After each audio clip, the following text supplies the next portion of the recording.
So Battlefield 1's first DLC, They Shall Not Pass, has been out for quite a while now, and if you've got premium, you'll have been running around in the boots of French soldiers for almost 2 months from the date that this video was posted.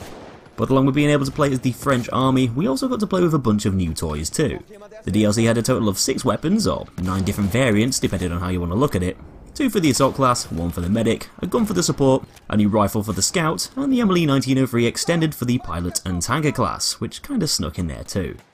Because we're going to be getting a total of 20 weapons over the 4 DLCs, this means that there's at least going to be 5 new guns in each one. Now let's shift our focus over to the next big DLC on the list, called In the Name of the Tsar. Because we're playing as the Russian army, it's a pretty safe bet that we'll be using a bunch of Russian weapons. The real question is, which ones? There's a few things which heavily indicate which guns, or at least some of the guns, could be in the DLC. Like the fact that they were plastered all over the DLC concept art that was released a while back, and the fact that some of them were just the standard infantry weapons used by the Russians in World War I, and therefore pretty much have to be in the game. If we look back at the last DLC, although it was French themed, not all of the weapons were actually French. The Shogun Inertial was a Swedish weapon, and the MLE 1903 Extended, which is based on the FN model 1903, is from Belgium, and so it's likely that not all of the weapons in the DLC will be Russian. If we take a look at one of the concept pictures released for the DLC, we can see that the guy on the right is quite obviously holding a beefy looking LMG with a huge drum magazine. This bad boy is known as the Parabellum MG1417. It's in fact a German weapon which would have mainly been mounted on aircraft, and it's pretty much confirmed at this point to be making its way into the game. Now the MG14 fired at 700 RPM in real life. So if DICE were to put it in the game as it was, the gun's going to fire faster than all of the other support weapons, and even beat the Hellriegel's 650 RPM fire rate. It's probably going to be able to hold quite a lot of ammo too, so it's going to be interesting to see how DICE actually balance this one out. They might give the gun tons of recoil, might take a dip in the damage department, or they might just ignore the history books a bit and alter the gun's fire rate for balancing reasons. Wouldn't be the first time. In the same picture, the soldier at the front of the pack seems to be holding a double barrel shotgun, but whether this is going to be a new weapon for the game is a bit of a mystery. Battlefield 1 already has a load of shotguns to pick from, so will adding more really be a good thing? If I'm going to be brutally honest, the idea doesn't exactly thrill me very much, but if we're getting a new shotgun, then so be it. At least it gives us a bit more variety on how we can piss people off up close. So a new shotgun could possibly be on the cards, but it's a bit hard to tell for certain at this time. But another weapon that's most likely going to pop up in the next DLC is the Russian Fedorov Avtomat. If we look at another one of those concept images, we can see that the guy on the left side of the picture who's getting shot seems to be holding one. The Fedorov is an automatic weapon which utilises a 25 round box magazine, and is often considered to be the first practical assault rifle ever made.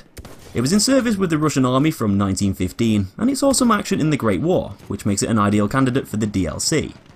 Being an automatic rifle, it's safe to assume that this one could be thrown into the assault class, but the Fedorov actually had a select fire function, so it's possible that the gun could even find its way into the medic class, initially firing in semi-auto, but with a fully automatic toggle, just like the Tsar.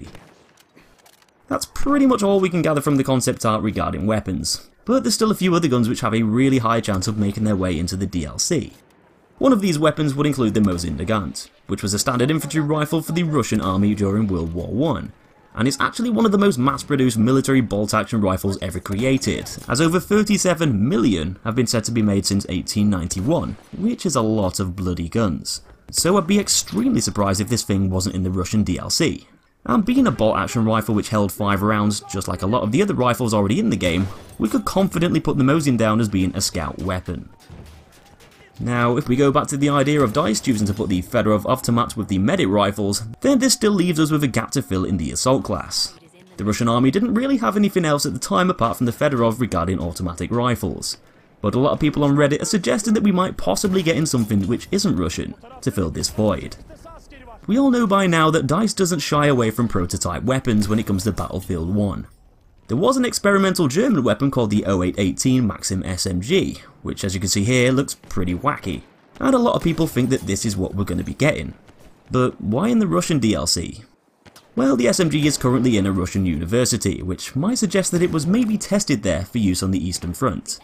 Though there's barely any information out there on how the gun actually performed or how it originally came to be. So should DICE choose to add this weapon into the game, be it in the Russian DLC or further down the line, it'll be interesting to see how it actually plays out and what kind of stats they're going to give it, to not only balance the gun with the other weapons, but to also accurately represent its real life counterparts. So there's quite a few different weapons here that we can assume are going to be making their way into the next DLC. Whether they actually do, we still don't really know for definite. Not at the moment anyway. But it probably won't be too long until we get an official update from DICE letting us know exactly what's in store. We'll be getting a load of new information about the DLC, including the weapons, maps, vehicles and everything else on June the 10th, during EA Play 2017, just before E3. And this is probably when DICE are planning on giving us all that much needed info. The actual In the Name of the Tsar DLC itself is set for a late summer release, so unfortunately we probably won't be able to actually download and play it for a few months. But from the release concept art and just general facts about the Russian infantry weapons during the Great War, it's extremely likely that we'll be seeing some, if not all of these weapons in the upcoming DLC. Anyway, that's basically it for this video. Hope you enjoyed it. Let me know in the comments which weapons you'd like to see the most, and be sure to check out all of those Battlefield 1 weapon guides on my channel.